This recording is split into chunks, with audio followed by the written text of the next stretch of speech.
అని ఆ, అని చెప్పు ఏమైంది? ఒకసారి నాకు డైనమిక్ చైన్ యానిమేషన్ ఇంకా చేయలేదు బాబు. ఏంటి ఇది కూడా తెలీదా? చెప్తా ఆగు. ఫస్ట్ ఒక టోరస్ తీసుకొని ఆ టోరస్ని ఈ షేప్లో ఇలా మోడిఫై చేసుకోవాలి. ఇట్లా మోడిఫై చేసుకున్న టోరస్కి మనమైతే మెటల్ షేడర్ అయితే అప్లై చేయాలి.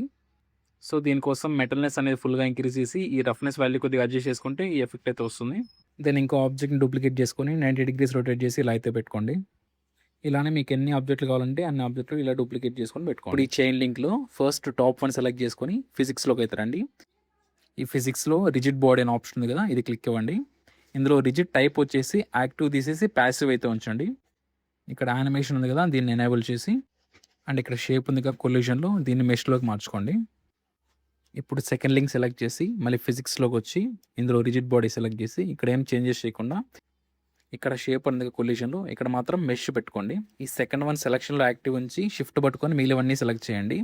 ఇప్పుడు F3 క్లిక్ ఇచ్చి కాపీ ఫ్రమ్ యాక్టివ్ అని టైప్ చేయండి. ఈ వచ్చిన ఆప్షన్ క్లిక్ ఇవ్వండి. ఇప్పుడు సింపుల్గా ప్లే చేశారంటే మీ డైనమిక్ చైన్ రెడీ. ఈ మాత్రం ఇస్తే చాలు చెలరేగిపోతారు అంతే సింపుల్.